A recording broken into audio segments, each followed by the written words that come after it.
이 시간 갈라디아서 4장 1절부터 20절까지의 말씀으로 종이 아니요 아들이니 라는 제목으로 설교할 때에 크신 은혜가 있으시기를 바랍니다. 갈라디아서는 갈라디아 교회에 보내는 서신입니다. 이는 갈라디아에 살고 있는 모든 사람들에게 보낸 것이 아니라 신자들에게 보낸 편지다라는 말입니다.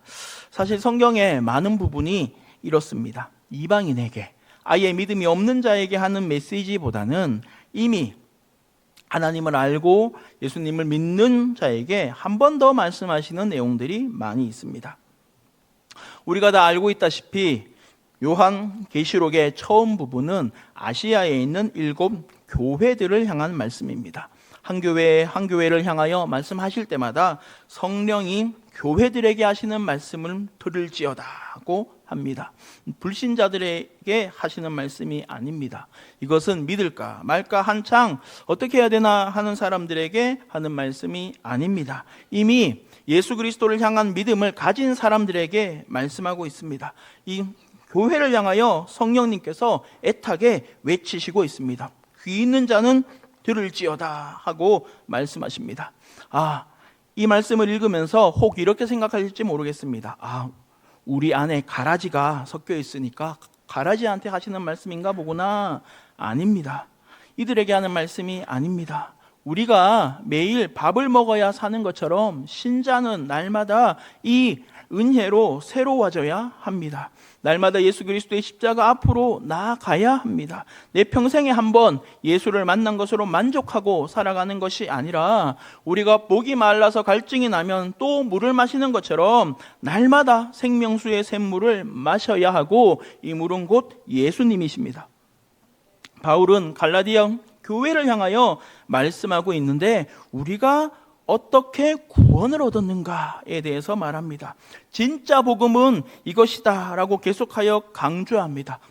복음은 예수 그리스도의 인격과 사역입니다. 예수님을 알고 믿고 본받아 살아가는 것입니다. 믿는 자들이 먹고 마셔야 할 것이 복음입니다. 우리는 율법의 행위가 아니라 예수를 믿음으로 의롭다함을 얻었습니다. 오늘도 이 갈라디아서의 말씀으로 생명을 공급받는 은혜가 있으시기를 예수님의 이름으로 축원합니다.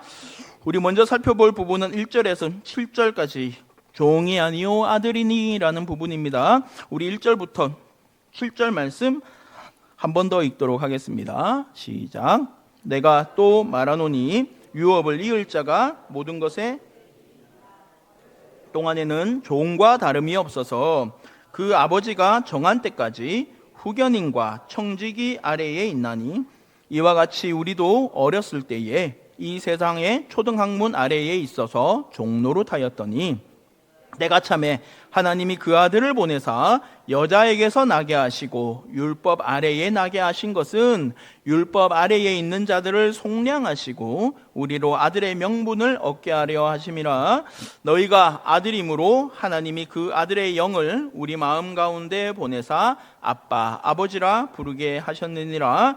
그러므로 내가 이후로는 종이 아니요 아들이니 아들이면 하나님으로 말미암아 유업을 받을 자니라. 아멘.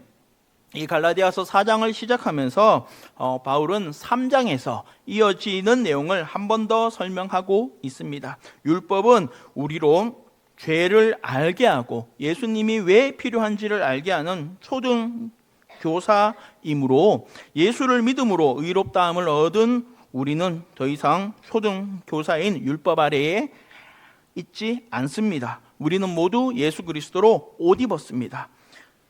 이러면서 바울은 복음의 진리를 선언하고 있는데 3장 26절의 말씀입니다. 우리 3장 26절의 말씀 함께 읽습니다. 시작. 너희가 다 믿음으로 말미암아 그리스도 예수 안에서 하나님의 아들이 되었으니. 아멘. 이 말씀을 지금 4장을 시작하면서 한 번 더 설명하고 있는 것입니다. 우리가 다 믿음으로 말미암아 예수 안에서 하나님의 아들이 되었다는 말을 설명한 것이 방금 우리가 함께 읽은 4장 1절부터 7절까지의 말씀입니다.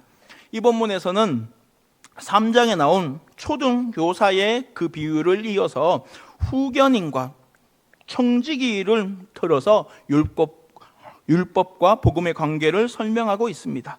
초등교사는 믿음이 올 때까지입니다. 후견인과 청지기도 마찬가지입니다.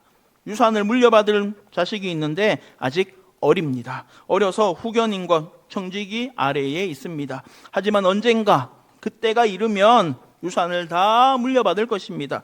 모든 것은 주인이지만 때가 이르기 전까지는 아닙니다.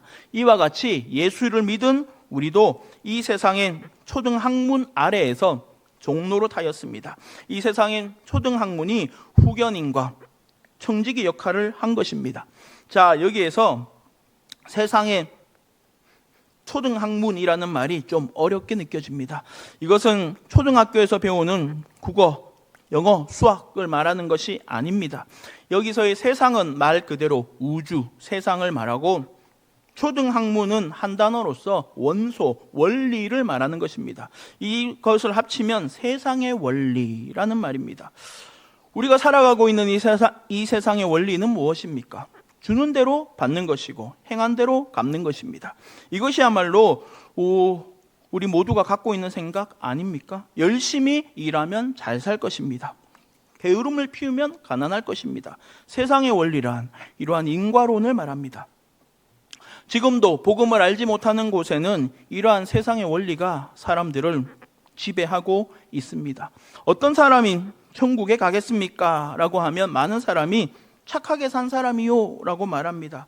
착한 행동을 하면 상응하는 대가가 있어야 하기에 남들이 나쁜 짓 하고 마음대로 살 때에 애써서 선을 행하며 살아간 것에 대한 보상이 천국이다 라고 여기는 것입니다. 이래서 율법도 이렇게 접근합니다. 율법을 지키면 구원을 받고 율법을 지키지 않으면 벌을 받습니다. 나의 행동에 따라서 어떻게 내 인생 살아왔는지에 따라서 구원의 여부가 정해지는 것이다고 생각해 왔습니다. 하지만 이제는 아님을 선언합니다. 때가 참에 하나님의 아들이 이 땅에 오셨습니다. 약속대로 여자의 후손으로 오셨습니다. 사람을 만드신 분인데 사람으로 오셨습니다. 춥기도 하고 배고프기도 하고 아프기도 하고 슬프기도 한 사람으로 오셨습니다. 또한 율법을 만드신 분이 율법을 지켜야만 하는 유대인으로 오셨습니다. 어쩌다 보니까 이렇게 오신 것이 아니라 이렇게 오셔야만 했기에 이렇게 오신 것입니다. 이 이유를 5절에서 설명합니다. 5절 말씀 함께 있습니다. 시작. 율법 아래에 있는 자들을 속량하시고 우리로 아들의 명분을 얻게 하려 하심이라. 아멘. 예수님께서 사람으로 율법 아래로 오신 것은 확고한 목적이 있습니다. 바로 율법 아래에 있는 자들을 속량하시고 우리로 아들의 명분을 얻게 하려 하심입니다. 하나님의 독생자인 예수님께서 모든 것을 포기하고 낮은 자리로 오신 것이 바로 나 때문이다 라고 성경이 선언하고 있는 것입니다. 이 놀라운 선언이 믿어지고 은혜로 다가오시기를 예수님의 이름으로 축복합니다. 하나님께서 나를 참 사랑하십니다. 아들을 주셨습니다. 아들의 이름만 빌려준 것이 아니라 말로만 사랑한다 하신 것이 아니라 아들의 생명을 주셨습니다. 나를 위하여 아들이 십자가에 못 박혔습니다. 내 모든 죄를 다 짊어지고 물과 피를 다 쏟으셨습니다.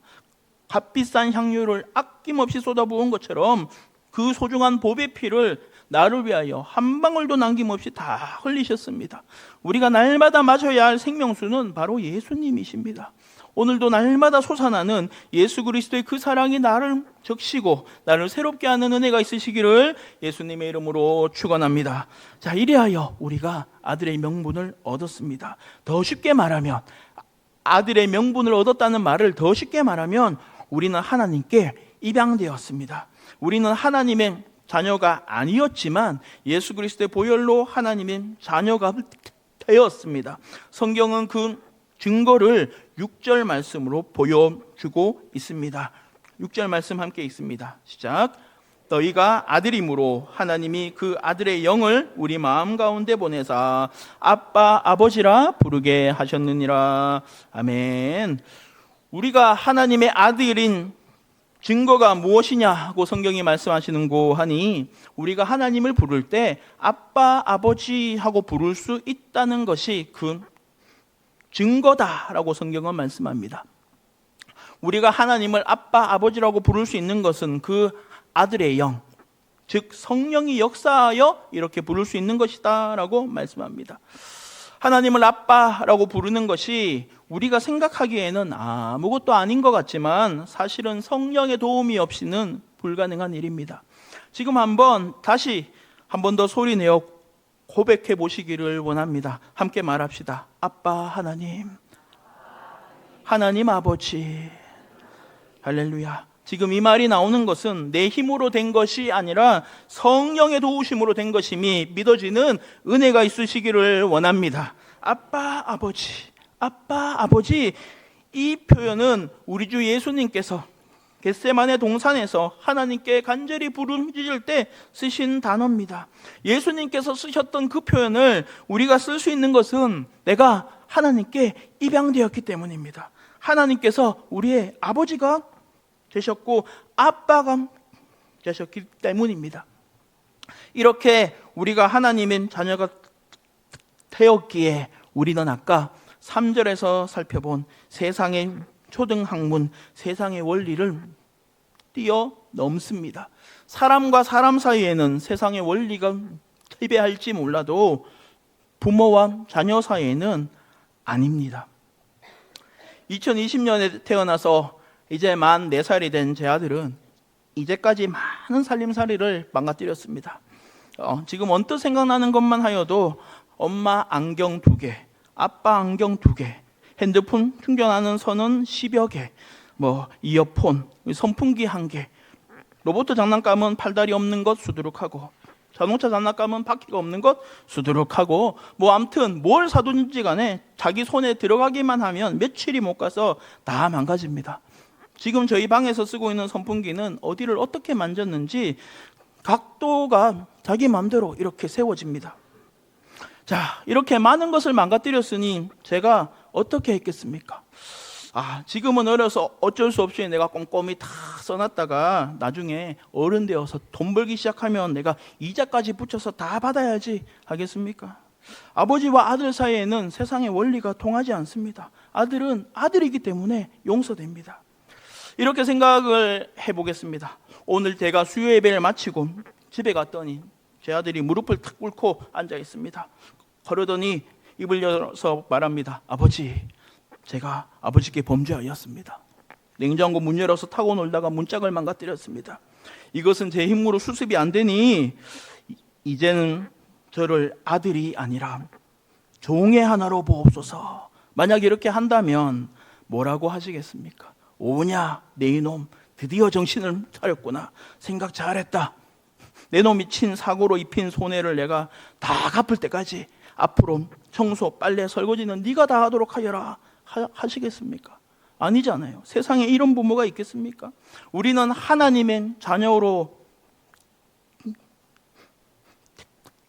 되었기에 이제는 더 이상 율법 아래, 세상의 원리 아래에 있지 않습니다. 하지만 갈라디아 교회 안에서 거짓 복음을 가르치는 자들은 이렇게 가르쳤습니다. 예수를 믿는 것만으로는 충분하지 않다. 율법을 행하는 것도 병행해야 된다 하고 말입니다.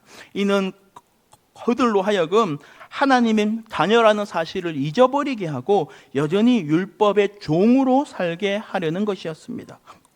그리하여 이 다음 말씀이 이어지고 있습니다. 자, 그 다음 하나님이 아신 바 되었거늘 8절부터 11절까지입니다. 우리 8절부터 11절까지의 말씀 함께 읽습니다. 시작. 그러나 너희가 그때에는 하나님을 알지 못하여 본질상 하나님이 아닌 자들에게 종노릇하였더니 하나님을 알 뿐 아니라 더욱이 하나님이 아신 바 되었거늘 어찌하여 다시 약하고 천박한 초등학문으로 돌아가서 다시 그들에게 종노릇하려 하느냐. 너희가 날과 달과 절기와 해를 삼가 지키니 내가 너희를 위하여 수고한 것이 헛될까 두려워하노라. 아멘.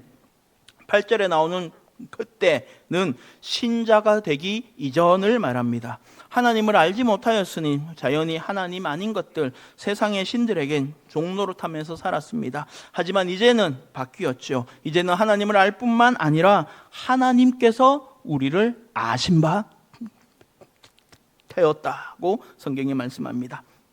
성경이 말하는 알다라는 말은 우리가 생각하는 알다와는 좀 다릅니다. 우리는 어떤 사실을 머리로 아는 것을 안다라고 말하지만 성경은 인격적으로 알고 이해하는 것까지를 포함하여서 안다라고 말합니다. 즉 9절 말씀에 우리가 하나님을 알고 하나님께서 우리를 아신다는 말씀은 단순히 그 존재를 아는 것 정도가 아닌 것입니다.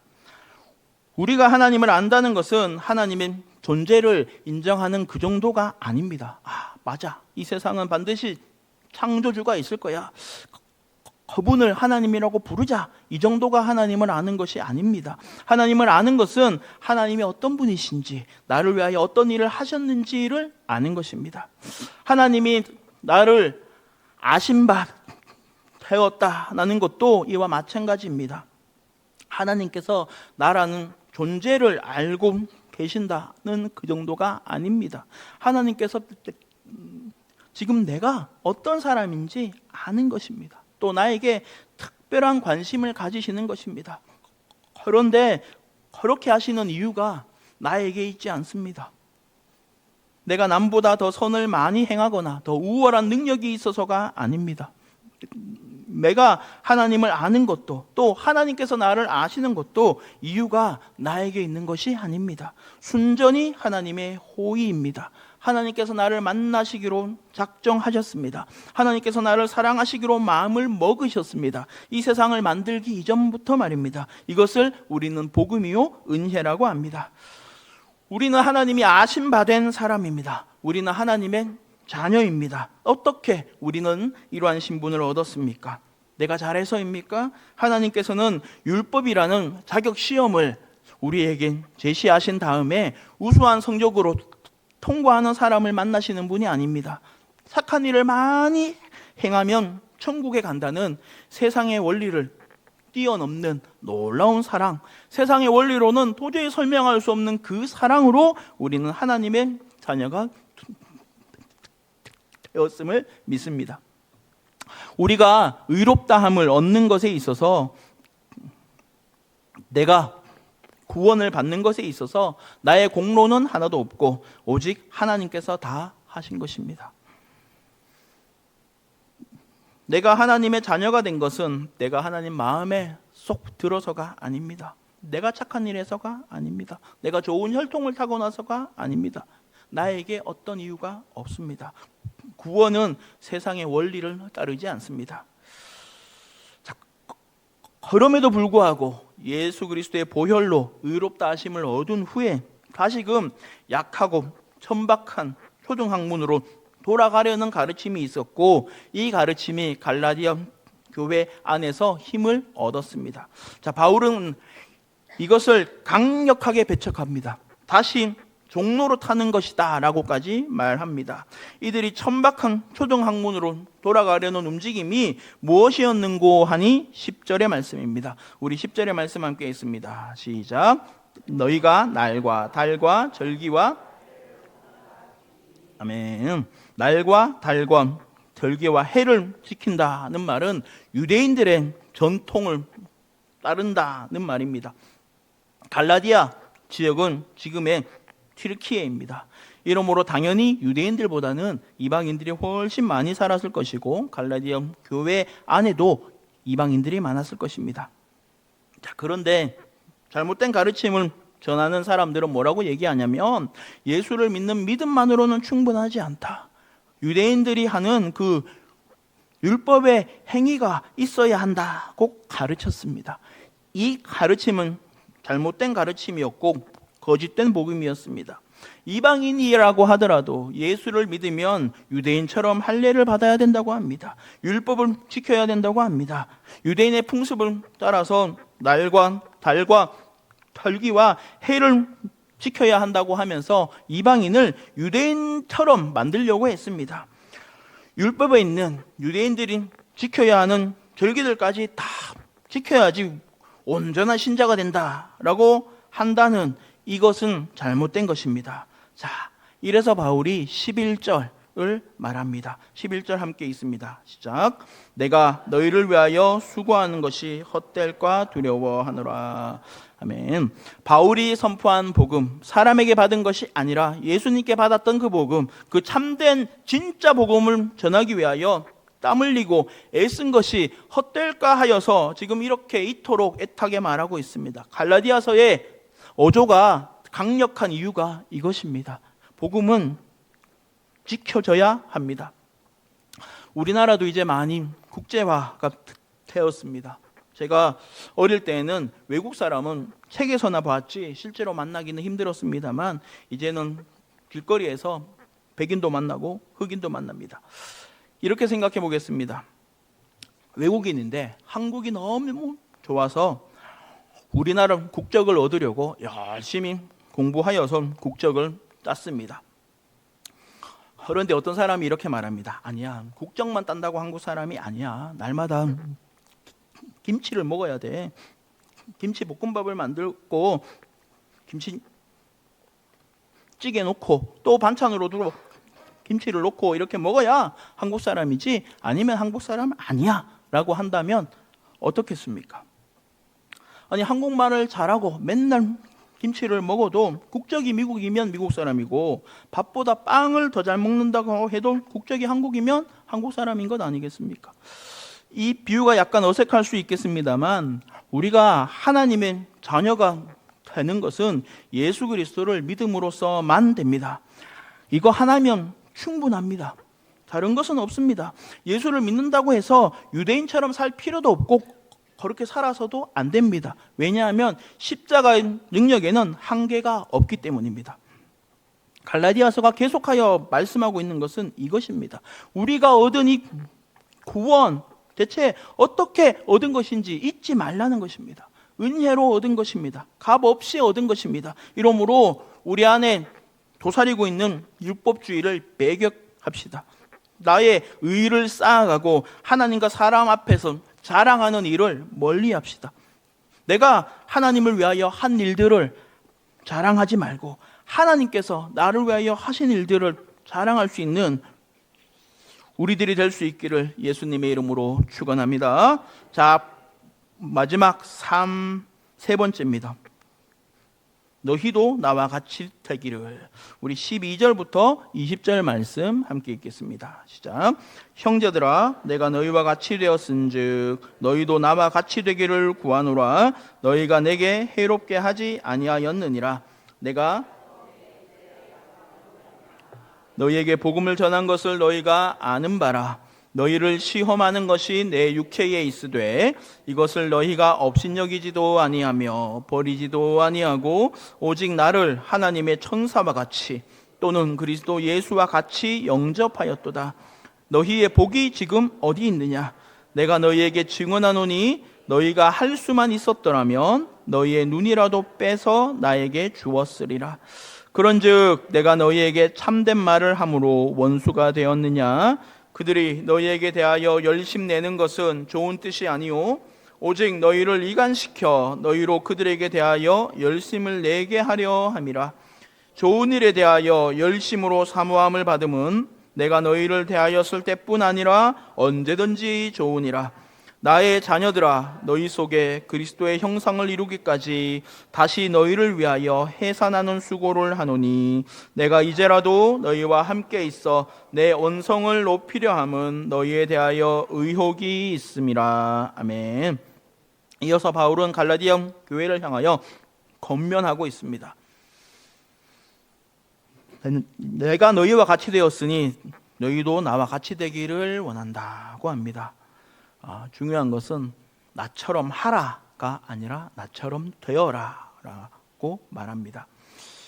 바울은 이 말을 한 번 더 한 적이 있습니다. 바로 언제냐면 포박되어서 아그리빠 왕 앞에 섰을 때였습니다. 아그리빠 왕 앞에 붙잡혀 왔을 때 바울은 자신의 인생을 술회하면서 내가 부활하신 예수님을 만났음을 말합니다. 아마 성경에서 나오는 가장 유명한 간증이 아닐까 합니다. 이 말을 마친 후에, 즉 바울이 살아오면서 예수를 만나고 예수를 만난 후에 내 삶이 어떻게 바뀌었는지를 간증한 후에 바울이 이렇게 말합니다. 사도행전 26장 29절의 말씀 우리 함께 읽습니다. 시작. 바울이 이르되 말이 적으나 많으나 당신뿐만 아니라 오늘 내 말을 듣는 모든 사람들도 다 이렇게 결박된 것 외에는 나와 같이 되기를 하나님께 원하나이다 하니라. 아멘.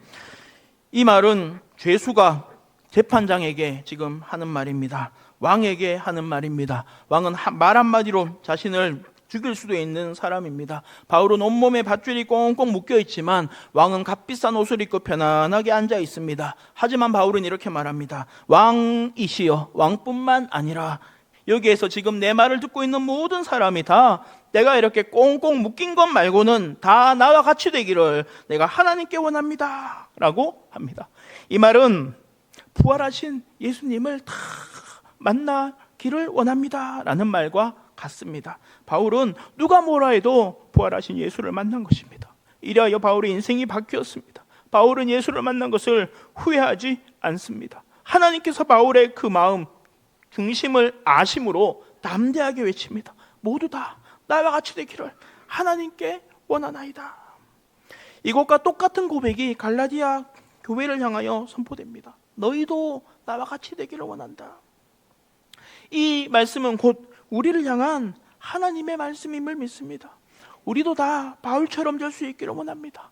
세상의 원리가 아니라 율법의 행위가 아니라 예수 그리스도를 믿음으로 자유함을 누릴 수 있기를 원합니다. 자, 이후에 바울은 갈라디아에서 자신이 복음을 선포했던 그 시간들을 회상하고 있습니다. 13절 말씀 보니까 바울은 처음부터 갈라디아로 가서 복음을 전할 생각이 아니었던 것 같습니다. 바울이 몸이 약하여 갈라디아에 머물러야 할 일이 생겼고 그리하여 거기서 복음을 전하게 되었음을 말합니다. 자, 그리고 이 바울의 육신의 문제가 갈라디아 교회의 시험거리가 되었습니다. 정확히 어떤 것이었는지는 잘 모릅니다. 아무튼 무슨 문제인지는 잘 모르지만 아마도 바울이 말했던 육체의 가시가 아닐까 합니다. 14절을 보면 이 일 때문에 바울은 교회 안에서 업신여김을 당할 수도 있었고 버림을 당할 수도 있었다고 합니다. 만약 이것이 육체의 병이라고 한다면 바울이 이렇게 말할 만한 게 사도행전을 보면 바울이 쓰던 손수건이나 하고 있던 앞치마를 가져다가 병든 사람한테 얹으면 병이 낫고 악귀도 나갔다고 말씀하고 있습니다. 이렇게 놀라운 능력을 보이는 사람이 막상 자기 몸에 있는 병은 못 고친다? 라고 한다면 사람들이 어떻게 생각했겠습니까? 저거 가짜다. 저거 쇼하는 거 아니야? 자기 몸은 왜 못 고치지? 하지 않았겠습니까? 하지만 갈라디아 교회는 그러지 않았습니다. 바울이 말하기를 바울을 하나님의 천사와 같이 또 예수님과 같이 영접했다고 말합니다. 오죽하면 15절 말씀 보니까 할 수만 있었더라면 눈이라도 빼서 나에게 줬을 것이다 라고까지 합니다. 바울이 말만 했더라면 그렇게 했을 거라는 겁니다. 그래서 아마 바울의 시력에 뭔가 문제가 있지 않았을까 하는 해석도 있기는 합니다. 자, 하지만 지금 바울이 정말 말하고자 하는 바는 무엇입니까? 나를 잘 대해주었던 그때가 참 좋았습니다. 함께 있을 때가 얼마나 행복했는지 모릅니다. 나 다시 그때로 돌아가고 싶습니다 라는 말을 하려는 것이 아닙니다. 내가 갖고 있던 그 육체의 약함에도 불구하고 그렇게나 나를 잘 영접하던 너희들이 16절 말씀 보니까 어떻게 지금은 나를 원수처럼 여기고 있느냐 하고 있습니다. 지금 너희들이 잘못된 복음, 거짓 복음에 빠져서 내가 전하는 복음을 우습게 여기고 지금 나까지 미워하고 있는 것이 아니냐. 지금 너희가 굉장히 위험한 상황인 것을 아느냐. 이래하여 내가 부득이 이렇게 언성을 높여서 강하게 얘기할 수밖에 없구나라는 말입니다. 사람의 눈으로 보면 바울의 이 말은 얼핏 이상하게 생각될 수 있습니다. 왜냐하면 우리가 볼 때에, 겉으로만 볼 때에 갈라디아 교회는 오히려 신앙생활을 더 잘하고 있는 것처럼 보이기 때문입니다. 이방인들이 예수를 믿고 났더니 율법을 참 지키려고 애를 씁니다. 할례도 받고 절기도 지킵니다. 아마 예루살렘 성전으로 순례도 가고 대속죄일도 지키고 희년도 지키고 했을 것 같습니다. 이방인들이 변화되어서 유대인처럼 음식을 먹고 유대인처럼 옷을 입고 유대인처럼 말을 하고 유대인처럼 생각을 하려고 애씁니다. 외형의 변화가 나타납니다. 얼핏 보면 바람직해 보입니다. 하지만 바울은 그 안에 있는 잘못된 열심을 파악했습니다. 이들이 예수를 믿어 율법을 지키고 있는 것이 아니라 율법의 행위로 구원을 얻는다는 말을 듣고 율법을 지키고 있구나라는 것을 알아챈 것입니다. 그 의도가 위험하다는 것입니다. 어떤 사람의 의도를 밖에서 보고 알아채는 것은 참으로 쉽지 않은 일입니다. 하지만 이 일을 하시는 분은 성령님이십니다. 오늘 나를 이 말씀 앞에 세우시는 분도 성령님이시고 이 말씀이 나를 향하는 말씀이다 하고 알게 하시는 분도 성령님이시고 이 말씀 앞에서 나를 거꾸로 때리시는 분도 성령 하나님이심을 믿습니다. 하나님께서는 내 의도를 아십니다. 지금 내가 하고 있는 수고와 헌신이 참으로 하나님의 은혜에 감사해서 하는 건지 아니면 이것을 통하여 나의 의를 쌓고 나를 자랑하기 위해서 하는 건지 하나님은 아십니다. 세상 사람 다 속일 수 있어도 하나님은 속일 수 없습니다. 만약 율법을 지키는 것이 구원의 조건이다 라고 생각하고 있다면 대단히 위험합니다. 예수 그리스도의 십자가만으로 충분하지 않다는 말과 같은 말이기 때문입니다. 십자가에 못 박히신 예수님께서 다 이루셨다라고 선언하셨는데 아닙니다. 예수님은 다 하셨을지 몰라도 우리 각자가 할 일이 남았습니다 라고 항변하는 것과 같은 말이기 때문입니다. 이래하여 19절의 말씀이 나옵니다. 우리 말씀 함께 읽겠습니다. 시작. 나의 자녀들아 너희 속에 이루기까지 다시 너희를 위하여 해산하는 수고를 하노니. 아멘. 바울은 갈라디아 교회를 향하여 나의 자녀들아 라고 부르고 있습니다. 바울이 아버지 뻘이라서 이렇게 말하는 것이 아니라 바울이 이들을 양육하였음을 강조하는 것입니다. 갈라디아 교회 성도들이 이 말씀 읽을 때 바울과 함께 했던 시간들이 스쳐갔을 것입니다. 바울이 이렇게 당당하게 나의 자녀들아, 나의 아이들아 라고 말할 수 있는 이유는 얼마나 바울이 수고했는지 이들이 알고 있었기 때문이었습니다. 하나님을 알지도 못하는 이들이 예수 그리스도의 십자가 복음을 듣고 변화되는 것은 참으로 놀라운 일입니다. 하지만 한편으로는 참으로 고통스럽고 아픈 일이기도 합니다. 왜냐하면 이전의 삶을 벗어던져야 하기 때문입니다. 해산의 고통은 아마 사람이 겪을 수 있는 가장 큰 고통이 아닐까 합니다. 오늘날처럼 의학이 발달한 세상에서도 아이를 낳는 것은 쉽지 않습니다. 성경은 2000년 전의 이야기입니다. 이때는 왕비들도 아들을 낳다가 죽곤 하던 시절이었습니다. 쉽게 말해서 예나 지금이나 아이는 목숨을 걸고 낳는 것입니다. 아이를 낳아 보신 분은 다 수긍하실 것입니다. 이러한 해산의 수고를 예수 그리스도의 형상을 이루기까지 다시 한다고 말합니다. 언제까지냐면 믿는 사람의 마음속에 예수 그리스도가 새겨질 때까지입니다. 예수 그리스도의 인격과 성품을 닮아가기까지입니다. 참으로 이것은 하나님의 말씀을 전하는 설교자들이 하는 일입니다. 19절 말씀은 하나님의 말씀을 선포하고 또 선포해야 하는 이유를 말하고 있는 동시에 우리가 왜 계속하여 하나님의 말씀 앞에 서고 또 서야 하는지를 말씀하고 있습니다. 우리 안에 예수 그리스도의 형상을 이루어가는 것이 설교자의 목적이요 설교의 목적입니다. 우리가 하나님의 자녀가 되었으니 예수님을 본받아 살아가기를 원합니다. 이 일은 힘으로 되지 않습니다. 능력으로 되지 않습니다. 오직 성령으로 가능한 일입니다. 오늘도 생명수 샘물에 나와 날마다 예수 그리스도의 장성한 분량까지 자라가시기를 예수님의 이름으로 축원합니다. 말씀을 마무리합니다. 우리는 날마다 은혜로 살아갑니다. 십자가를 바라보지 않으면 나의 의를 자랑하게 됩니다. 예수님 때문에 우리는 하나님의 자녀가 되었습니다. 이래서 우리는 하나님을 아빠, 아버지라고 부를 수 있습니다.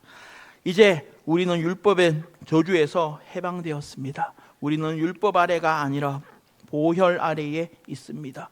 우리가 율법을 지키는 것은 은혜에 감사하여서이지 구원을 이루기 위해서가 아닙니다. 우리가 힘써야 할 것은 율법을 잘 지킴으로 내 자랑을 삼는 것이 아니라 예수님의 인격과 성품을 닮아가는 것입니다. 이 일을 위하여 날마다 십자가 앞으로 나아가시기를 예수님의 이름으로 축원합니다.